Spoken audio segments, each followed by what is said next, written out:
വിപരീതകരണിയും സർവാംഗാസനവും തമ്മിൽ ഒരു വ്യത്യാസമുണ്ട്, നല്ല വ്യത്യാസമുണ്ട്.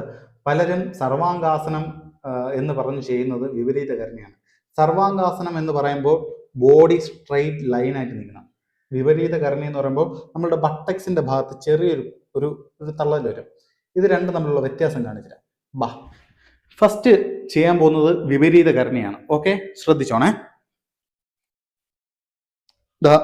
ഇതേപോലെ ശിലയിൽ കിടക്കുക, നമ്മളുടെ രണ്ട് കാലും ഇതേപോലെ ഉയർത്തുക, പതുക്കെ കാല് നിവർത്തി കൊടുക്കുക, നടുവ് നിവർത്തി കൊടുക്കുക.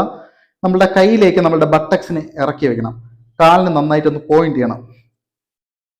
ഇങ്ങനെ ഒരു 10 സെക്കൻഡ് അല്ലെങ്കിൽ 20 സെക്കൻഡോ നിൽക്കുക. ഇതിനെ വിപരീത കരണി എന്ന് പറയും. ഈ നിൽക്കുന്ന സമയത്ത് യഥാർത്ഥം പറഞ്ഞാൽ സംസാരിക്കാൻ പാടില്ല.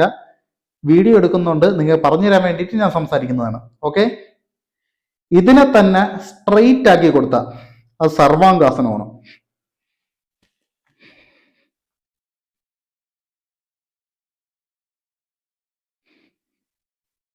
ഓക്കെ, ഇത് വിപരീതകരണി, ഇത് സർവാംഗാസനം. ഓക്കെ, രണ്ടും തമ്മിൽ വലിയ വ്യത്യാസമുണ്ട്, മനസ്സിലായോ?